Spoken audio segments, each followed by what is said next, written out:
Mwiriwe bene data, ndabasuhuje aho muri muherereye hatandukanye. Dusubiye kuri rya jambo ryacu twaganiriye turarisubika, aho twigaga ku jambo rivuga ngo umubiri, ubugingo, umwuka.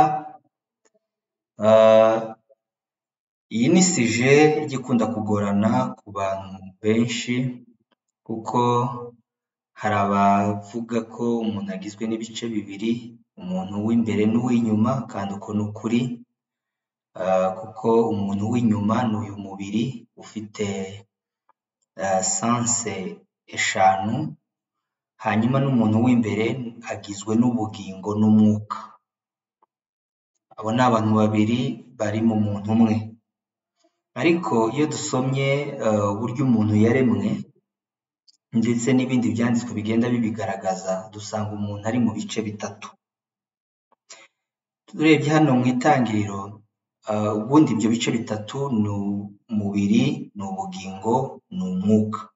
Ubugingo hano ni ame cyangwa se soul, ntabwo ari ubugingo buhoraho, sibwo turimo kuvuga. Turavuga ubugingo nk'ibigize umuntu, nka kimwe mu bigize umuntu. Ubugingo butari ubugingo buhoraho, ubugingo ame cyangwa se soul. Hakaba noneho n'umwuka. Umwuka nawo uzamo, kuko dusomye mu itangira ibice 2:7 tuhasanga amagambo avuga yuko Uwiteka yaremye umuntu mu mukungugu wo hasi, ikamuhumekera mu mazuru umwuka w'ubugingo, hanyuma ngo umuntu ahinduka ubugingo buzima. Ni iki cyemeza yuko umuntu afite umwuka cyangwa se umwuka w'umuntu ubaho? Iyo dusomye mu Migani 20:20-27 haravuga ngo umwuka w'umuntu ni urumuri yahawe n'Uwiteka rusesengura ibihishwe mu mutima. Ni urugingo, ni urumuri yahawe n'Uwiteka. Umwuka ni urumuri yahawe n'Uwiteka rusesengura ibihishwe mu mutima. Ibihishwe mu mutima w'uwo muntu nta handi bimenyekanira usibye mu mwuka we, mu mwuka w'umuntu, human spirit, mu mwuka w'umuntu. Twasoma urwa mbere rw'Abakorinto 2:11 akavuga ngo mbese ninde mu bantu wamenya ibyo undi atekereza? Kuko ibitekerezo biba mu mutima, nk'uko twabibonye muri soul mu bice cyatambutse. Niho ibitekerezo biba, mind, biba mu mutima, in the heart. Mbese ninde wamenya ibyo undi atekereza? Nta muntu wabimenya keretse afite umwuka wa wundi. Umurimo ni ukuvuga ngo ndamutse mfite umwuka wa mugenzi wanjye, ndashobora kumenya ibyo mugenzi wanjye atekereza, ariko sinabibasha, kubera ko ibitekerezo bimenywa n'umwuka wa nyirawo. Ngo niko bigenda n'iby'Imana, nta wabimenya adafite umwuka w'umwana wayo. Umwuka wayo adafite umwuka wayo. N'iby'Imana ni uko nta wabimenya keretse umwuka wayo. Umwuka w'Imana ubwawo, umwuka w'Imana wonyine niwe ushobora kumenya iby'Imana. Tumenya iby'Imana kubera iki? Kubera ko dufite umwuka w'Imana. Reka turebe umwuka wayo uwuhe. Iyo turebye mu rwandiko rw'Abaroma, ibice Pawulo yandikiye Abaroma 8:9, hatwereka haratubwira ati ngo ariko mwebwe ntimuri aba kamere, ahubwo muri ab'umwuka. Niba umwuka w'Imana aba muri mwe, niba umwuka w'Imana aba muri mwe, muri ab'umwuka, ntabwo muri aba kamere. Niba umwuka w'Imana aba muri mwe, muri ab'umwuka, ntabwo muri aba kamere. Ariko umuntu wese utagira umwuka wa Kristo ntaba ari uwe. Utagira umwuka wa Kristo ntabwo aba ari uw'Imana. Murabona yuko nta wamenya iby'Imana adafite umwuka wayo. Ufite umwuka wayo niwe umenya iby'Imana. Hanyuma muri Yohana ibice 3:6 akatubwira ngo ikibyarwa n'umubiri ni umubiri, umubiri ubyara umubiri. Ngo n'ikibyarwa n'umwuka nacyo ni umwuka. Twitondere kuri iri jambo ngo ikibyarwa n'umubiri nacyo ni umubiri, n'ikibyarwa n'umwuka nacyo ni umwuka. Umubiri ni body. Ese umuntu yaba yaravutse mu buryo bw'umubiri? Igisubizo ni yego. Umuntu wese ufite umubiri yavutse mu mubiri, yabyawe biturutse mu guhura k'umugabo n'umugore, mu bushake bw'umugabo n'umugore. Ni ukuvuga ngo umuntu yavutse mu mubiri. Hanyuma ngo ikibyarwa n'umwuka nacyo ni umwuka. Ese umwuka waratubyaye? Turaza kureba ese umwuka uvugwa hano ubyara ni uwuhe. Reka turebe umwuka hano uri kuvugwa. Haravuga ngo umwuka Imana ni umwuka. Muri Yohana ibice 4:24 haravuga ngo Imana ni umwuka, n'abayisenga bakwiriye kuyisenga mu mwuka no mu kuri. Imana ni umwuka. Imana ni umwuka, ni ukuvuga ngo nayo irabyara. Niyo mpamvu icyo yabyaye nacyo cyitwa iki?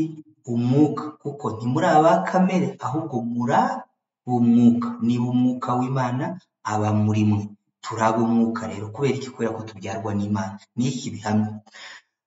Muri Yohana igice cya 1:12 bakavuga ngo icyakora abamwemeye bose bakizera izina rye yabahaye ubushobozi bwo kuba abana b'Imana.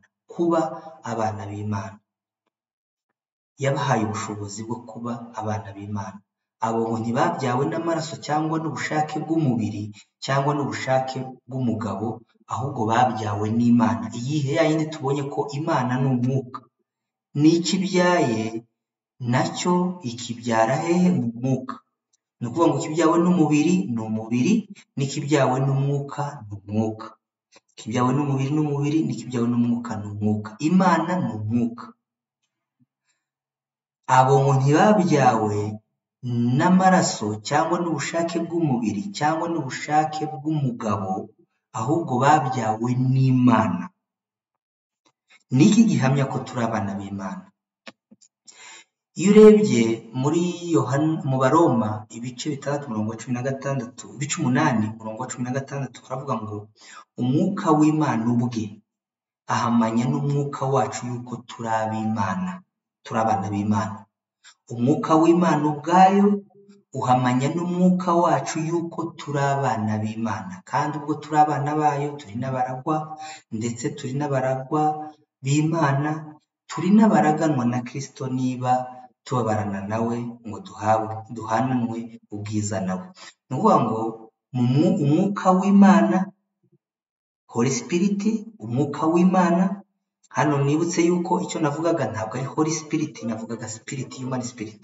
Umwuka w'Imana ubwe ahamanya n'umwuka wacu yuko turi abana b'Imana. Nicyo gihamya yuko turi abana b'Imana, yuko twabyawe n'Imana. Ngo abo ntibabyawe n'amaraso cyangwa n'ubushake bw'umubiri, ahubwo n'ubushake bw'umugabo. Abo ntibabyawe n'amaraso cyangwa n'ubushake bw'umubiri cyangwa n'ubushake bw'umugabo, ahubwo babyawe n'Imana ubwayo. Nguko rero ko turi abana b'Imana. Niki kibihamya? Nuko Imana yatubyaye, kandi Imana akaba ari umwuka.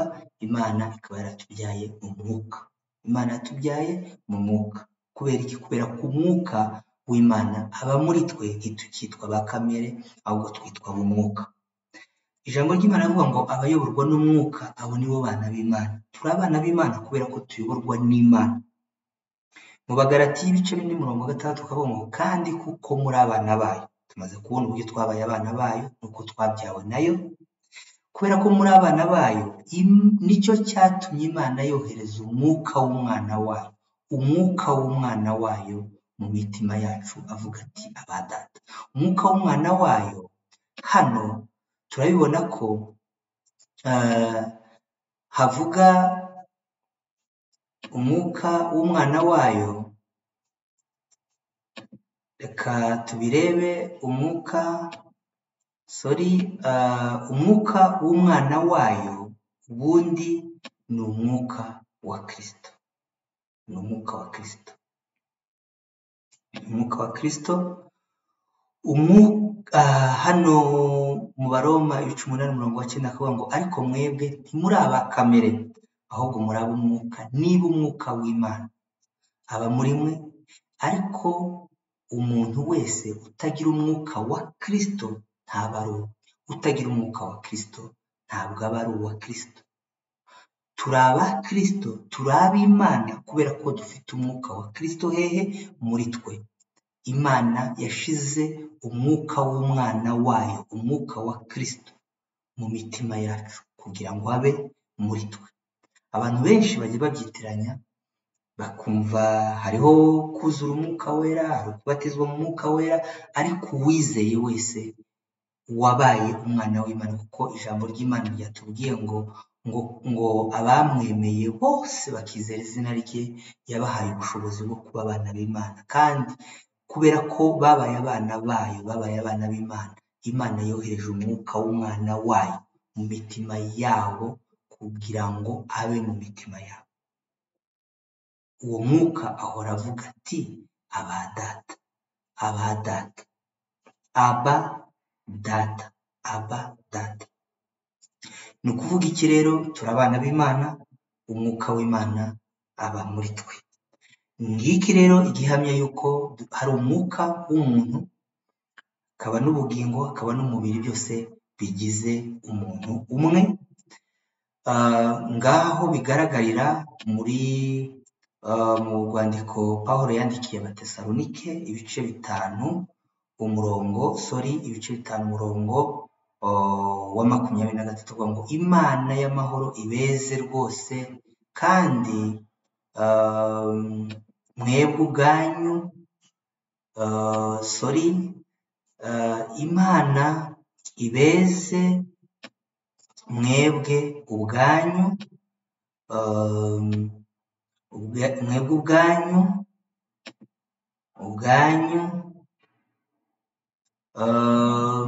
Imana y'amahoro ibeze rwose, kandi mwebwe ubwanyu n'umwuka wanyu n'ubugingo n'umubiri. Umwuka wanyu n'ubugingo n'umubiri byose birarindwe, bitazabaho umugayo ubwo umwami wacu Yesu Kristo azaza. Bitazabaho umugayo ubwo umwami wacu Yesu Kristo azaza. Ibi bice byose ko ari bitatu bigize umuntu, Imana ibyeze, Imana y'amahoro ibeze rwose, kandi mwebwe ubwanyu, wowe tutantye, n'umwuka wawe n'ubugingo bwawe n'umubiri wawe byose birarindwe, bitazabaho umugayo ubwo umwami wacu Yesu azaza. Imana ibagire neza, ibaganze, murinde imitima yanyu, kandi mukomeze kuba mu mwuka no kuyoborwa n'umwuka no gusengesha umwuka, kuko muri ab'umwuka ntimuri aba kamere. Muyoborwe n'umwuka kuko abana b'Imana bayoborwa n'umwuka. Mureke umwuka wera abayobore, kuko mutari abanyu ngo mwigenge, ahubwo muri aba Kristo kubera ko umwuka wa Kristo aba muri mwe. Imana ibagire neza. Amen.